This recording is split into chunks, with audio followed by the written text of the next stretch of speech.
അംബേദ്കറുടെ ഭരണഘടന കുന്തമാണ്, കുടച്ചക്രമാണ് എന്ന് പറഞ്ഞ സജി ചെറിയാൻ. അങ്ങനെ മന്ത്രിസ്ഥാനം ഒന്നാം പിണറായി സർക്കാരിൽ താൽക്കാലികമായി ഒഴിഞ്ഞ് രാജിവെക്കേണ്ടി വന്ന മന്ത്രിയാണ് വീണ്ടും മന്ത്രിസ്ഥാനത്തും രണ്ടാം ഊഴത്തിലും മന്ത്രിയായി മാറിയ സജി ചെറിയാൻ. അപ്പോൾ അംബേദ്കറുടെ ഭരണഘടനയെ കുന്തമാണ്, കുടച്ചക്രമാണ് എന്ന് വിശേഷിപ്പിച്ച് വിവാദമുണ്ടാക്കിയ സജി ചെറിയാന് വിദ്യാഭ്യാസ മന്ത്രി ശിവൻകുട്ടി ഒരു പ്രശ്നമല്ല. അതുകൊണ്ട് തന്നെ ആവണം സാംസ്കാരിക വകുപ്പ് മന്ത്രിയായ സജി ചെറിയാൻ പറഞ്ഞത് 10ാം ക്ലാസ് ജയിക്കുന്ന വിദ്യാർത്ഥികൾക്ക് എഴുതാനും വായിക്കാനും അറിയില്ല.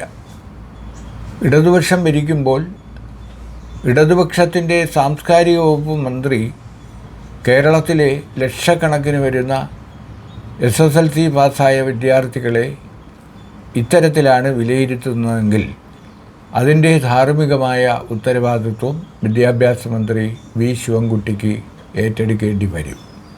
അതുകൊണ്ട് തന്നെ ആവണം മന്ത്രി ശിവൻകുട്ടി മന്ത്രി പറഞ്ഞത് ശരിയല്ലെന്നും 1ാം ക്ലാസ് മുതൽ തന്നെ അക്ഷരമാല പഠിപ്പിച്ചാണ് കുട്ടികളെ പുറത്തിറക്കുന്നതെന്നും ദേശീയ തലത്തിൽ തന്നെ സംസ്ഥാനത്തെ വിദ്യാഭ്യാസ നില ഉന്നത നിലവാരമാണ് പുലർത്തുന്നതെന്നും ശിവൻകുട്ടി പറഞ്ഞു.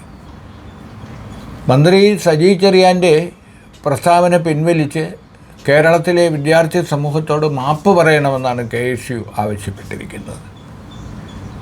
ഇപ്പോൾ എനിക്ക് തോന്നുന്നത് സംസ്കാരമായാലും വിദ്യാഭ്യാസമായാലും അത് ആർജിച്ചെടുക്കാൻ കഴിയുന്ന ഒന്നല്ല. കാരണം സംസ്കാരം ഇപ്പോൾ വളരെ വിദ്യാസമ്പന്നരായ ആളുകൾ പലപ്പോഴും പെരുമാറുന്നത് കണ്ടാൽ സംസ്കാരമില്ലാത്തവരാണെന്ന് നമുക്ക് തോന്നും.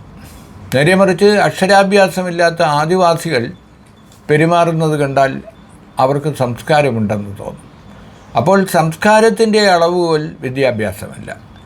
വിദ്യാഭ്യാസത്തിൻ്റെ അളവുകോൽ എഴുതാനും വായിക്കാനും അറിയുന്നതാണ് എന്ന് പറയാതിരിക്കാനും വയ്യ. കാരണം എഴുതാനും വായിക്കാനും അറിയാത്ത 10ാം ക്ലാസ് ജയിച്ച കുട്ടികൾ എന്ന് പറയുന്നത് ഏത് ഭരണകൂടത്തിനും അപമാനമാണ്. അപ്പോൾ സജി ചെറിയാൻ ഇതെല്ലാം പറഞ്ഞത് 99% വിദ്യാർത്ഥികളെ വിജയിപ്പിച്ചില്ലെങ്കിൽ ആ സർക്കാരിനെതിരെ വിമർശനങ്ങൾ ഉയരും. അതുകൊണ്ട് എല്ലാവരെയും വിജയിപ്പിക്കുന്ന ഈ വിദ്യാഭ്യാസ സമ്പ്രദായം മാറ്റണം എന്നാണ് അദ്ദേഹം ഉദ്ദേശിച്ചത്. പക്ഷേ ഈ മന്ത്രിമാർ സംസാരിക്കുമ്പോൾ, പ്രസ്താവന നടത്തുമ്പോൾ, പ്രസംഗിക്കുമ്പോൾ എന്തും പറയാം, പിന്നെ തിരുത്തിയാൽ മതിയല്ലോ എന്ന ആ ഒരു മനോഭാവം മാറേണ്ടതുണ്ട്. അച്ചടി മാധ്യമങ്ങൾ മാത്രമുണ്ടായിരുന്ന കാലത്താണെങ്കിൽ പത്രങ്ങൾ തെറ്റിച്ച് റിപ്പോർട്ട് ചെയ്തതാണെന്ന് പറഞ്ഞൊഴിയാമായിരുന്നു. പക്ഷേ ഇത് ദൃശ്യമാധ്യമത്തിൻ്റെ കാലമാണ്. നാം പറയുന്നതെല്ലാം റെക്കോർഡ് ചെയ്യപ്പെടുകയാണ്. അത് ലോകത്തിൻ്റെ നാനാഭാഗത്തും നിമിഷങ്ങൾക്കകം എത്തിക്കഴിയുകയാണ്. കാരണം ഇപ്പോൾ അംബേദ്കറുടെ ഭരണഘടന, നമ്മുടെ ഭരണഘടന കുന്തമാണ്, കുടച്ചക്രമാണെന്ന് ഒരു മന്ത്രി പറഞ്ഞ പ്രസ്താവന ഇന്നും നമ്മുടെ സാമൂഹിക മാധ്യമങ്ങളിൽ സജീവമാണ്. അദ്ദേഹത്തെ കോടതി ശിക്ഷിച്ചില്ല. അതുകൊണ്ട് അദ്ദേഹത്തെ പിണറായി 1ാം സർക്കാരിൽ തന്നെ തിരിച്ചെടുത്തു. 2ാം സർക്കാരിലും അദ്ദേഹം വീണ്ടും മന്ത്രിയായി. അപ്പോൾ ആ പറഞ്ഞതെല്ലാം ജനങ്ങൾ വിസ്മരിക്കണം എന്ന മനോഭാവമാണ്. അപ്പോൾ നമ്മുടെ വിദ്യാഭ്യാസ രംഗത്തെക്കുറിച്ച് പറയുമ്പോൾ പ്രൊഫസർ ജോസഫ് മുണ്ടശ്ശേരി ഇരുന്ന കസേരയാണ് നമ്മുടെ വിദ്യാഭ്യാസ മന്ത്രിയുടെ കസേര. ആ കസേരയിലാണ് ഇപ്പോൾ മന്ത്രി ശിവൻകുട്ടി ഇരിക്കുന്നത്. അപ്പോൾ 10ാം ക്ലാസ് ജയിച്ച കുട്ടികൾക്ക് എഴുതാനും വായിക്കാനും അറിയില്ല എന്ന് ചെറിയാൻ പറഞ്ഞത് വിദ്യാഭ്യാസ മന്ത്രി ശിവൻകുട്ടിയെക്കുറിച്ചാണോ എന്നാണ് പലരും സംശയിക്കുന്നത്.